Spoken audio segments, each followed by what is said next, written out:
Hello, everyone, and welcome to the Talk They Hear You podcast. What parents are saying, prevention wisdom, authenticity, and empowerment.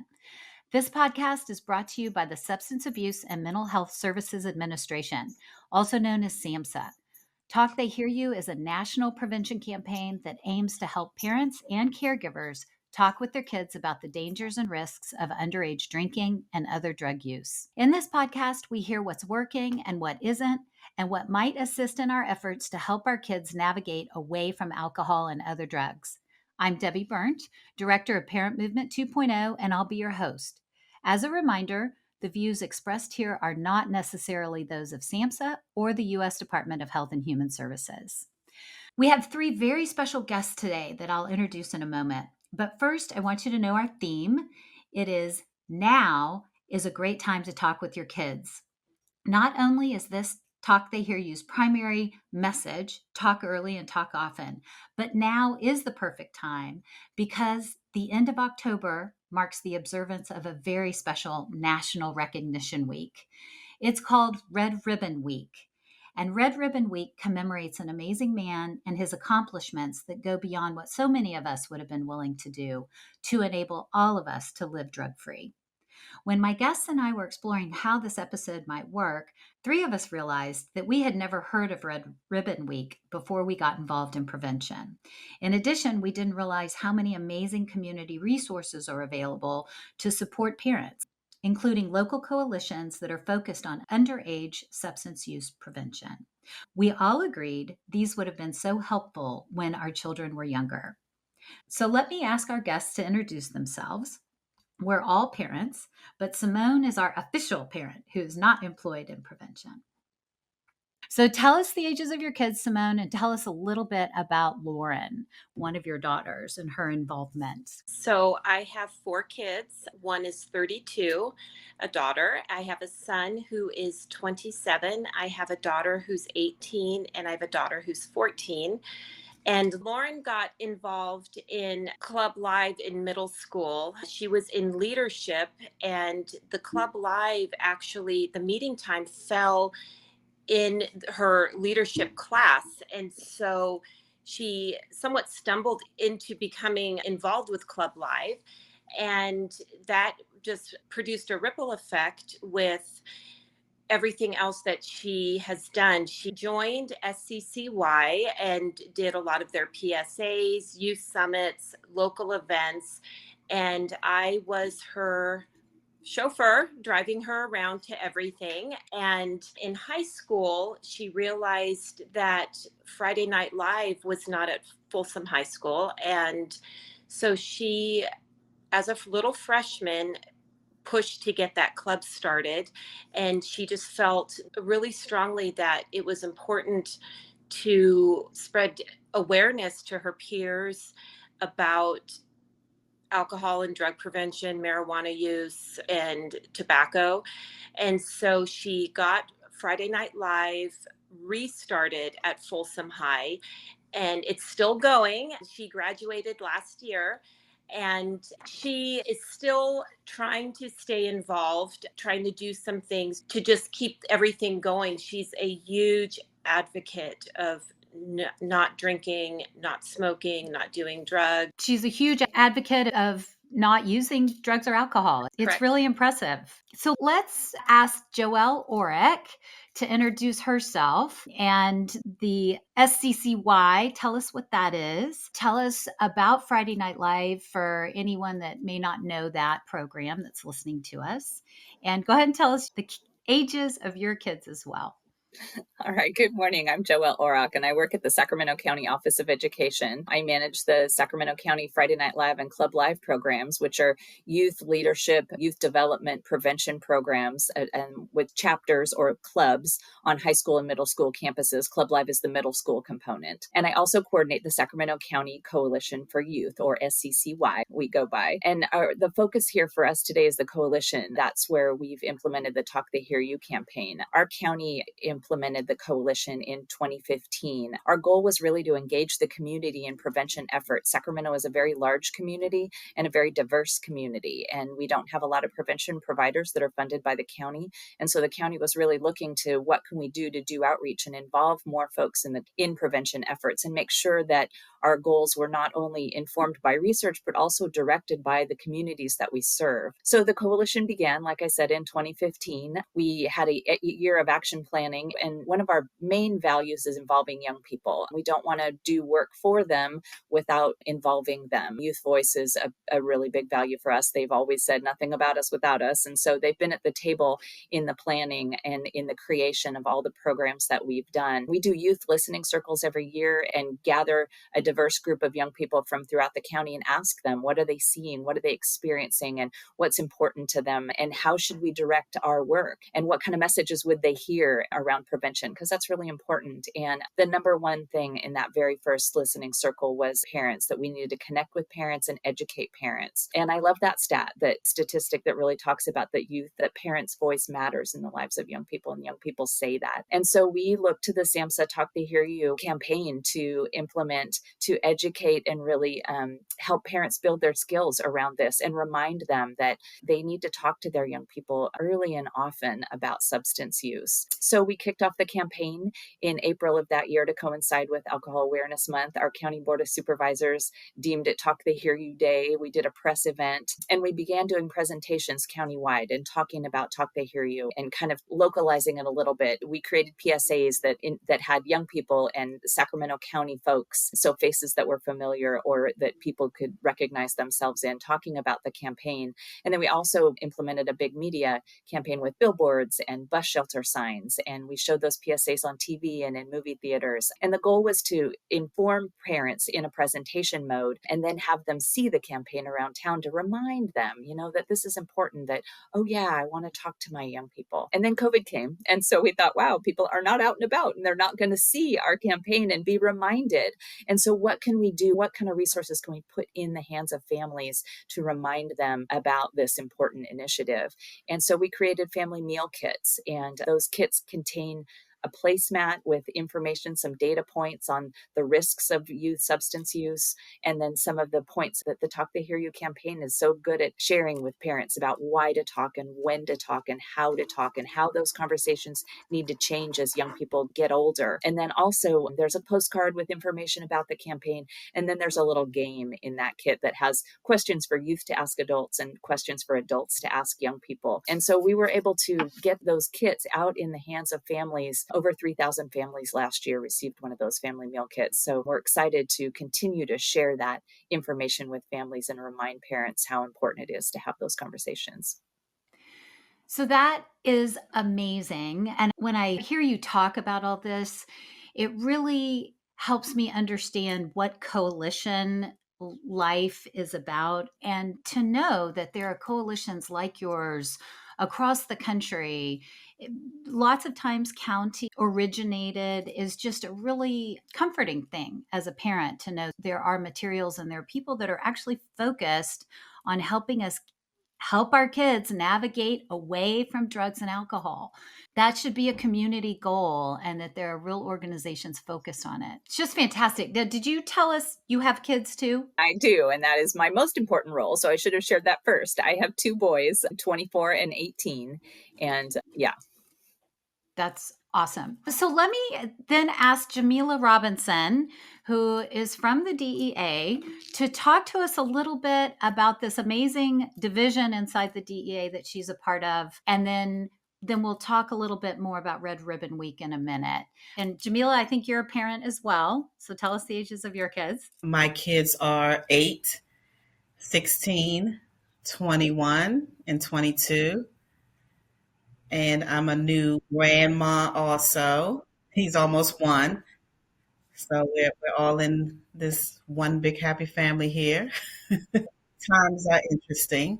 That's awesome. So tell us a little bit about the work you do, because it's It's pretty remarkable. So I've been at DEA going on 4 years now. I am a senior prevention program manager, and I'm in the division. It's called the Community Outreach and Support Division. We are under the Office of Public Affairs, under the Office of the Administrator, and we're located in Arlington, Virginia, which is DEA's headquarters office. And under the Community Outreach and Division, we have 4 senior prevention program managers and a community outreach specialist that throughout our 23 divisions to deliver community awareness, community engagement, raising awareness about the number of resources that we have, one of which is Red Ribbon Week. The other agency-wide campaign that we have going on is the One Pill Can Kill awareness campaign. We have our 23 divisions. One is a demand reduction coordinator. As I mentioned, it is a collateral duty for a special agent in most divisions. And then our community outreach specialist is somewhat of a liaison between the community and our DEA field divisions. Awesome. I think when most people think of the DEA, we think major law enforcement organization, the big bad wolf, all kinds of things like that. So the fact that there is this division that's very focused on community outreach, demand reduction through education, support, prevention support, it's just very impressive. I don't know. It's a very sophisticated approach to law enforcement, in my opinion. Yes, right. And so the goal ultimately is really bridging prevention and public health with public safety, educating the community that our bread and butter is enforcement. It's all about, bringing down the cartels and reducing overdose deaths. However, in concert with that, we focus on educating and partnering with community coalitions, prevention providers, registrants, non-traditional partners, faith-based organizations, youth-serving organizations. So we are we try to be the face of the community and letting community members know there's more to DEA than just what they imagine or what they believe they see in the movies, that community outreach is important to address and tackle substance use, substance misuse, and overdose deaths, reducing overdose deaths. I don't know. It just gives me a lot of comfort to know that you're there. So we do want to talk about Red Ribbon Week here in a minute and ask you to give us a little bit of history. But before we do that, we are parents. My kids, just for the record, are 18, 23, and 26. So everybody's got an 18-year-old, I think, on this call, or almost. Let's talk as parents for a minute versus as our professional selves on just what has been our approach. Is there anything in particular that any of us have done to help our kids? How are we discussing prevention with our kids? Just anything along those lines. Anybody want to start us? Oh, I can start. Like I said, my youngest is 8, and I'm just now beginning to engage on gentle conversation because I don't want to introduce it, but I also know at this age they're learning a lot in school unintentionally. And my 16-year-old, I'm pretty much blunt and as honest as I can be. And my daughter has actually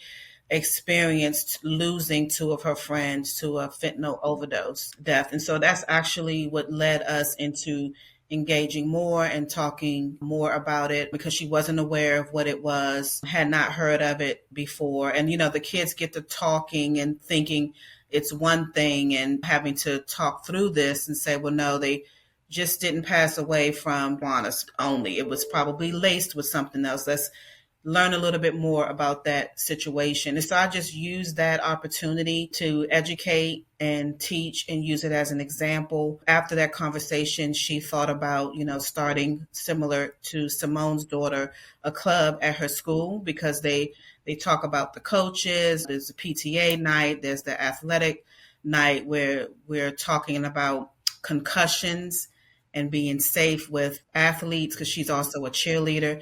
But she realized and recognized there wasn't a lot of discussion around prevention and substance misuse and how do you help a friend.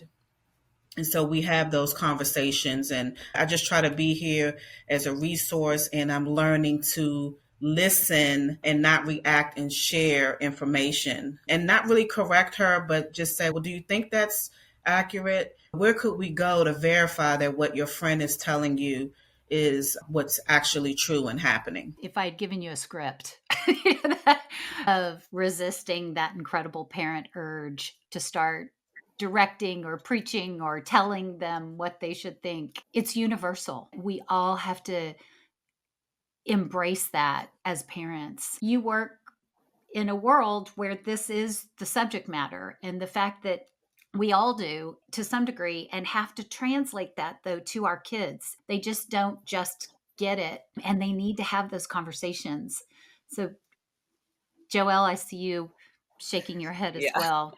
I agree completely. I've worked in the prevention field for a really long time. And my older son, who's 24, he went through school and his whole life he kept saying, well, I would never do that. My mom would kill me. So it was easier to navigate. He's a little bit older. My 18-year-old, it was different. He grew up in a different world. He grew up in a social media infused, constant bombarding of messages world. And so it was different with him. And so I had to really think through a different approach and really thinking about what are opportunities just to connect with him. And he's kind of a foodie, so he likes to cook and he likes to jump in the car and go grab something to eat. So those are opportunities that I have to talk with him different. And also my husband connects with him better than I do. And so as heartbreaking it is for me, because I do prevention, I had to abdicate that role a little bit to my husband and let them watch sports together, go to wrestling events together, and have those conversations during those opportunities. So different for every kid. And really, you have to really think about it, be really intentional about creating and carving out those times that work. And that work differently for each kid. So I agree, Jamila, that was great. You said a couple things. One, meeting your kids where they are can be so powerful. I think when we meet our kids where they are, we're doing a lot of things. One is recognizing who they are as individuals, recognizing their strengths, honoring them in some kind of way that's pretty subtle, which I think is so powerful for all of parenting, but certainly drugs and alcohol and the opportunity to have those conversations. And then I just have to laugh. The whole idea that sometimes as a parent, we have to let either their other parent or the people we co-parent with or other people in the community speak to our children and abdicate, I can't say the word, but let go of that responsibility and recognize that maybe we aren't the voice they're going to hear. We have that in my family as well. My partner, I who love it. does happen to be a husband as well, can say things to our kids and always has been able to. And it just frustrates me to no end. I'm like, how come they can't hear that from me? Well, they don't. They won't. He just bounces in there and says something and it's all done. And I'm like, God dang it. It's like Anyway, new news from them, like, oh, right. dad said. And I'm like, wait, what? What? Yeah. So, but as we've said before, parenting makes us all grow up a little bit. This is certainly one of those things. And recognizing and letting other people speak to our kids can be really powerful.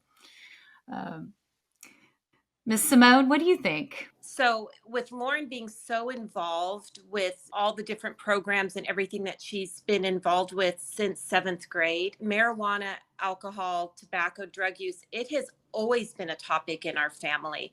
And we have been talking about it for as long as I can remember.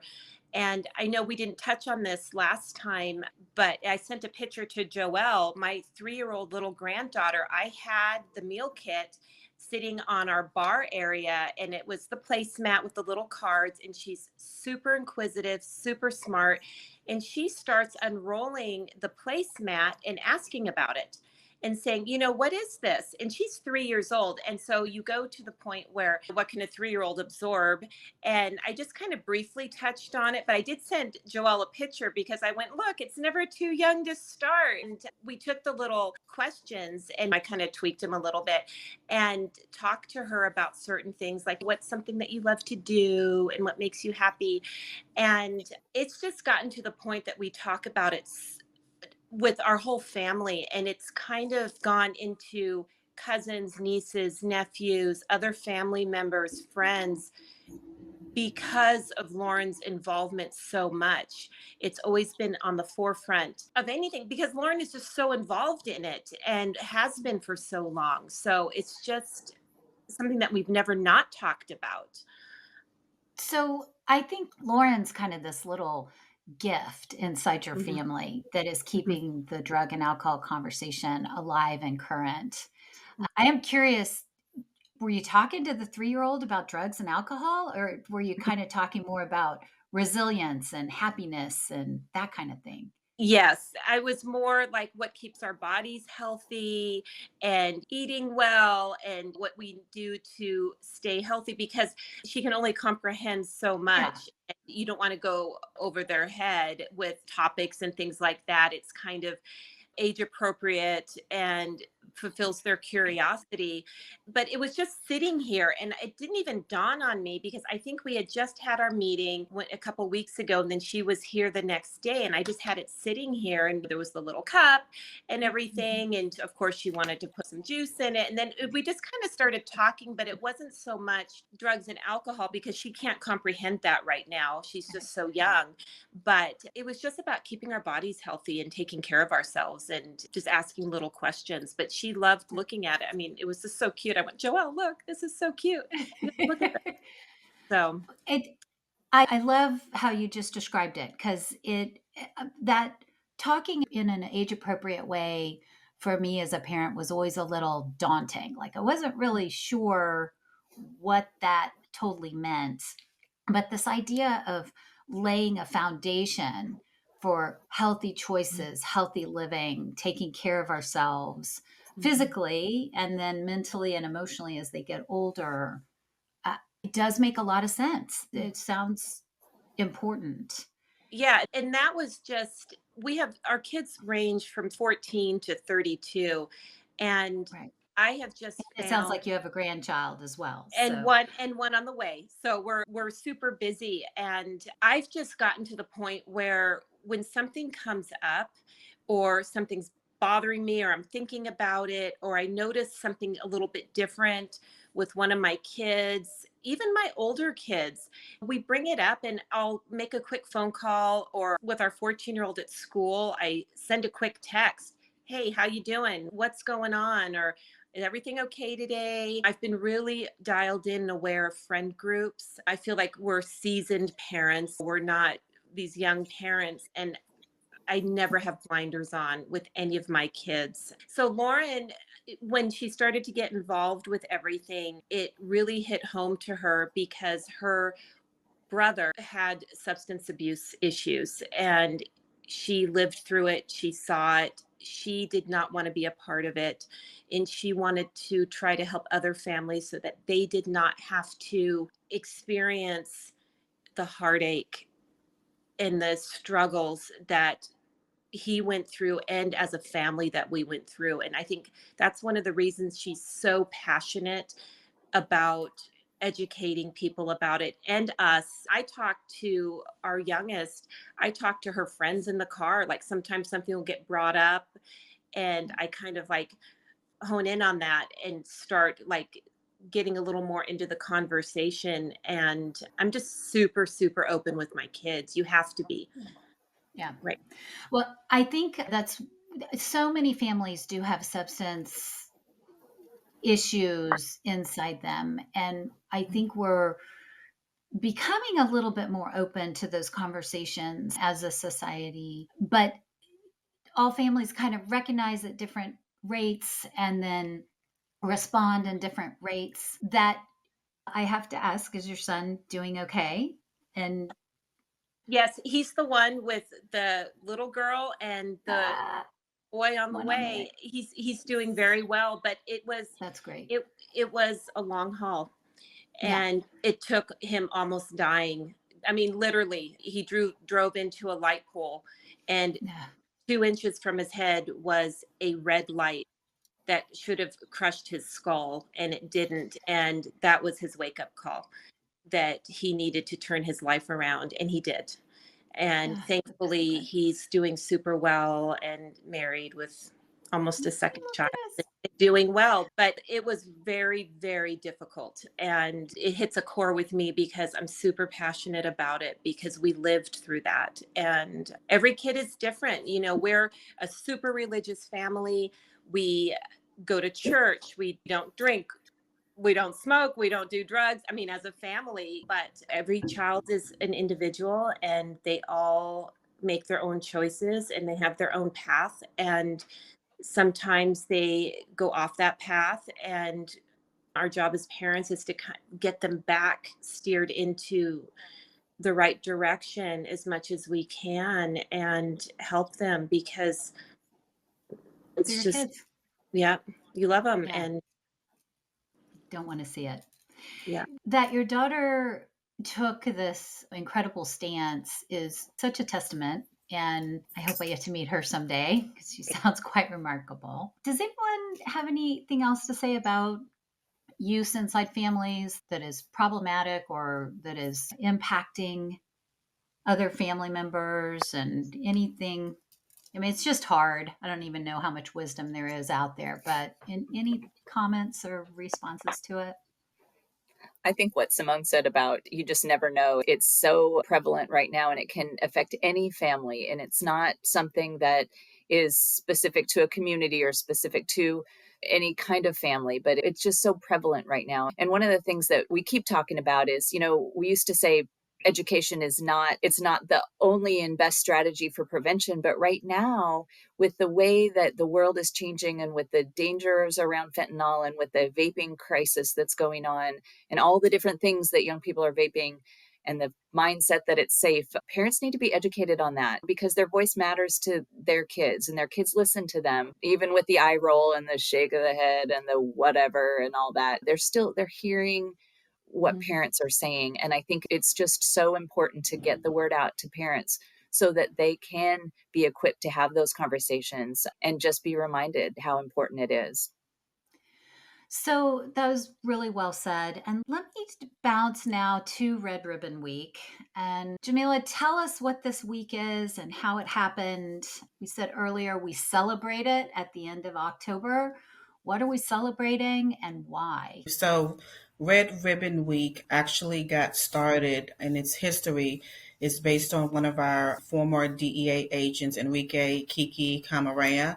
Kiki, back in the 80s, early 80s, was in our Guadalajara residence office where he was focusing on bringing down the cartels, working on enforcement, and he was captured, tortured, and killed doing undercover work, trying to bring down the biggest cartels with marijuana and cocaine traffickers. And so, as a result of this tragic event, Kiki's former high school, Calexico High School, started the Kiki Camarena clubs with one of his friends, Henry Lozano. I'm not sure if you've heard of him before, and Congressman Duncan Hunter. They actually went back to Kiki's school, petitioned a pledge, and started the Camarena clubs.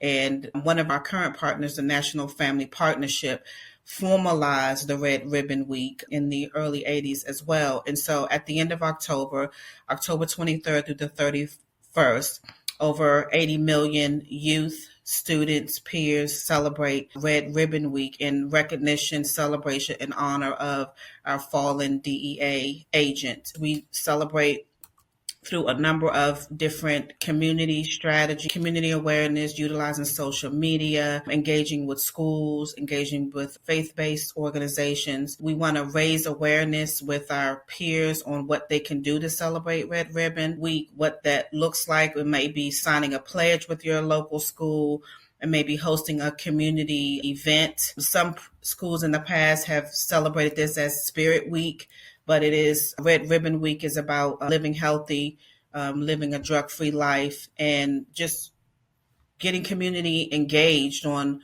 what that looks like. And every community is different and looks different in every community, but the ultimate goal is to be healthy and drug-free. I think one of the things that really speaks to me about Red Ribbon Week is the way it expands this moment locally into this bigger picture. That those drugs that I may be using on a weekend or that my kids may be using on a weekend fit into a bigger picture. And it's the only place where I think that is ever expressed. Am I right? Well, I think so. I think it's important that we focus on Red Ribbon Week. It's not only important that we focus on Red Ribbon Week, we need to educate year round, but Red Ribbon Week is the time where we want everyone to celebrate, raise awareness, and make the connection between being healthy in many cases means substance free. And so that's ultimately the goal. So if you're in a community that hadn't heard of Red Ribbon Week, we want that school, we want the peer to figure out different strategies to increase an opportunity to connect, engage, connect them to a coalition, connect them to a faith-based institution, the Boys and Girls Club, the YMCAs, the Lions Club, all of these partners we work with in our community outreach division to increase efforts of continuing to raise awareness with Red Ribbon Week. I agree.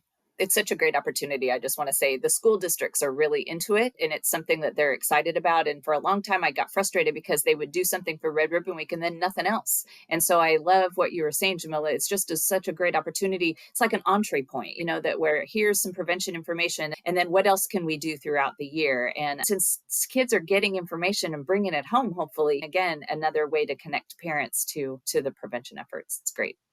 Mm-hmm. Which ties all to our theme for today, which is talk now. Now is such a great opportunity as parents to start talking to your kids. Get on that Red Ribbon Week site. Take a look at all that information and start asking your kids what their experience is and share with them what you're finding. Yeah, that's exactly what we promote. We have a DEA.gov Red Ribbon. There's a Red Ribbon toolkit that we share with our community partners, the demand reduction coordinators and the community outreach specialists. We provide them a list of things, a list of strategies that they can do to engage with communities, strategies that they can do to engage with schools. So we are the training and technical assistance arm to support our divisions so that our divisions can be support for their communities. I think one of the worst things as a parent or as teachers or anybody in the school system is to just ignore it and not talk about it and almost be afraid to talk about it because it's out there. It's not going to go away. And kids are going to get their information from someone else. And if you think it's not going to happen to you, it might. My saying is you always think it's going to happen to someone else, but you are someone else to everyone else. And you have to talk to your kids because if you don't, they're going to be talking to their friends or someone else. They're going to get their information. And a lot of times it's going to lead them down the wrong way. So I like the way you say that. You are someone else to everyone else. Yeah. And we mentioned it a couple times throughout. This has always been an important topic. It's always been something parents need to be in conversation with their kids about. If you're listening to us now and you haven't heard about fentanyl, it is imperative that you find out what fentanyl is about and you find out how our drug landscape has completely changed. And fentanyl is killing our kids who don't even have substance problems or concerns. And I don't know if any of you want to talk briefly about fentanyl, maybe Jamila, anything from the DEA perspective. Yeah, I just would like to share a resource that I'm hoping will get out there to youth, parents, is I mentioned earlier, our One Pill Can Kill campaign, and that focuses on educating about the dangers of fentanyl. Our goal is to reduce fentanyl poisonings, reducing deaths, and we're doing that by partnering with our field divisions locally and internationally, getting into schools, educating youth, educating teachers, administration, parents, about the dangers, what they look like, what the myths are. We have fact sheets, other publications, a public safety alert has gone out. And so again, I just want to give that website, www.dea.gov/1pill. And there's also a toolkit where anyone can download materials that can help educate their communities about the dangers of fentanyl. Awesome. Thank you. And if you did not catch that website, please look at the description of this episode. There should be links in that description as well. Any other thoughts? This is great information. There's always so much to absorb as a parent and to think about. And then there's that integrating it and then talking about it step. Any other thoughts about speaking to our kids or things that we want to be aware of? I think back when I graduated high school in the 80s, and what we worried about back then was a cigarette or marijuana, and you thought you were cool to have a cigarette. It has changed 150%. It's not that one cigarette, or the marijuana is not the same as it was back then. And the drugs have changed, the fentanyl. Now, my experience has been talking to some of the parents that are my age. They're like, it's just marijuana. I did that in high school or whatever. It's not a big deal. And it is a big deal because it's not the same. I can't state it enough. And they really need to talk to their kids. And I think schools need to talk to their kids, and people cannot be afraid of it.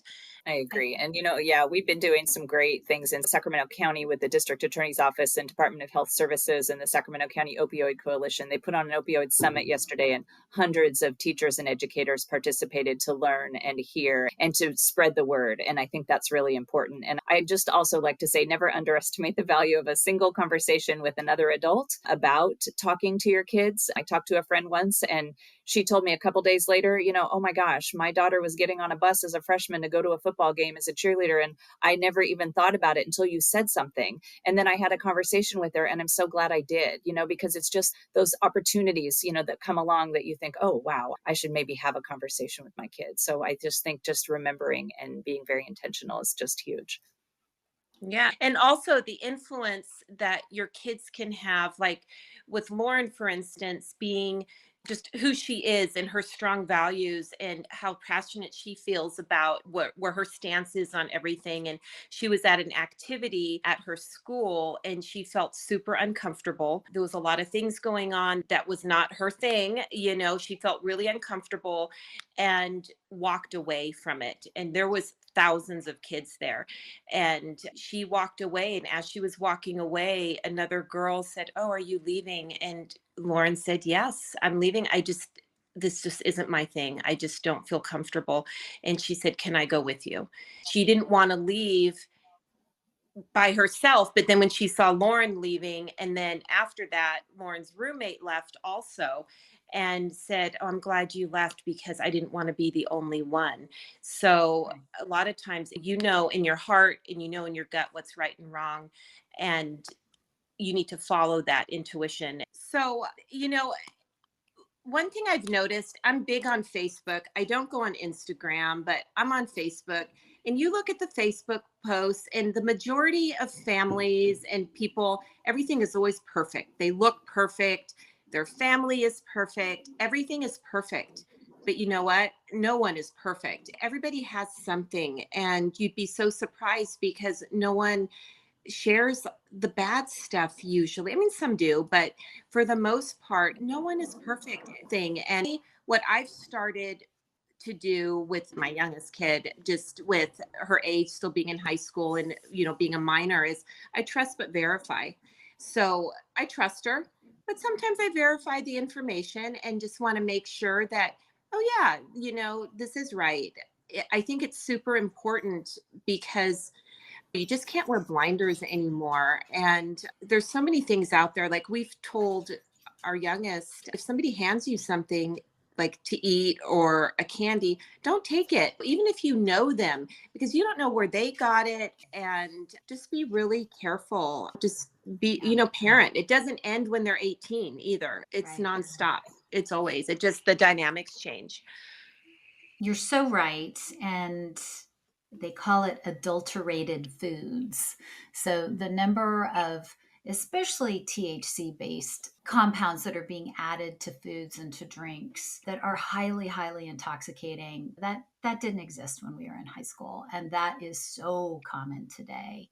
And then we've talked about, fentanyl being added to literally anything. I mean, the street drugs aren't even what they claim to be. They're not Molly, they're not cocaine, they're not heroin. Lots of times they're just fentanyl. So all of that's changing. Even the alcohol, I mean, this idea that you're going to a keg party or somebody's got a 6-pack of beer, it's handles of vodka now that teenagers are showing up to parties with and are just pounding shots. The use is so different. I can't reiterate it enough that it's nothing like when we were in high school. I think everybody parents from their own experience. It's just normal and natural and part of the progression of how you parent. Our experience when it comes to drugs and alcohol is not relevant to our kids' experience. Yeah, true. They're exposed So to so much more now. It's just mind blowing. And again, I think educators, administrators should not be afraid to talk about it. I find that every adult in every room to talk about it has to kind of confront their own beliefs about it. That's the only tricky part is even as long as I've been in prevention, it was a couple 2 or 3 years of my being in it where I finally was like, oh, wait, no drugs and alcohol in high school. None. There's no reason. There's no scenario. There's no situation where that is ever the right choice of action, the right decision, or okay for these kids. And if it's taken me 2 or 3 years to get to that, someone who's completely committed to underage substance use prevention, it takes everybody a moment to look at their beliefs, look at their own experience, and go, okay, maybe I need to kind of evolve a little bit. So, Right. And especially when you're talking about young people who their brain is not developed yet and they're high risk age for being interested in risky behavior, because their brain is not developed. So they don't understand that. And all they're hearing often is the media messaging and their peers saying, oh, it's fine, or oh, it's okay. Or even some parents saying, oh, it's fine, I did it and I'm fine. And if those are the only messages that they're hearing, then of course they're going to go down that path. And so it's so important for not only parents to talk to their kids, but also for those of us in prevention to really think about how can we counter some of those messages and how can we put out a different message for them to think about, what do you want your future to look like? What do you want to be? And what's going to help you get there and what might not? And just really encourage them and give them the right information about fentanyl today, the right information about what marijuana is like today, and the right information about how those drugs interact with their developing brain. And so that they have all the best information, they're going to make their own decision. We can't make it for them, but if we give them all the information, they're better equipped to make a good decision. So well said. I'll say it one last time. I love the way Red Ribbon Week and Kiki Camarino's story expands this conversation. It's not just about Friday night. How did those drugs get to you? Understand where you fit into this whole picture. Yeah, and then I just want to make sure that I mention the resources that I will also share for the descriptor again, dea.gov/red ribbon. And I just want to call out a very interactive video of Kiki Camarena. It's an actual Google Earth tour. And it's very good for school. Even at home, you can take a look at it. It's at the bottom of our community page, our toolkit, and it's a walk through the life and history of Kiki Camarena.